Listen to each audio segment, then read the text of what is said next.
اولین همین امر بالمعروف نهی عن المنکر قانون را توشیح نموده. وزارت امر بالمعروف نهی از منکر مستقل یک قانون ما برخوردار شدیم از اعلی قدر امیر المؤمنین حضرت شیخ صاحب حفظه الله. اولین همین امر بالمعروف نهی عن المنکر قانون را توشیح نموده. انشاءالله از طریق مطبوعات هم نشر میشه و شما هم خبر میشین. آینده کسی گفته نمیتونن که شما بی اصول بی قانون هستین. یک سال به می قانون ما همه علما و شیوخ خیلی زیاد تکلیفا را کشیدن و طبق قرآن کریم و مطابقت حدیث مبارک و مطابقت فقه حنیفی هر ماده تخریج شده که ستر و حجاب چه حیثیت داره، قماربازی چرا منع است، ریش تراش کردن چرا ممنوع است، چرا لباس کفری را ما میپوشیم لباس اسلام را نمیپوشیم، چی دلایل چیست؟ در جامعه اصلاح چطور بیایم، حق العبد چیست، حق الله چیست، حقوق الزنا چیست؟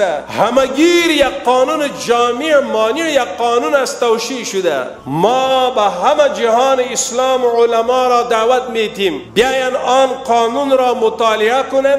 هر جای اگر اینها او جای یک انگشت مان که از اسلام از شریعت از قرآن از حدیث از فقه حنیفی کمزور است، اولا ما تیار هستیم که پاسخ بدیم برشان. عزیزان من، علما را ما التماس میکنیم، خواهش میکنیم از علمای کرام که شما کمر را بسته کنین. همین عصر ما دمی تاریخ کمر را بسته کنین، جلوگیری منکرات را کنین.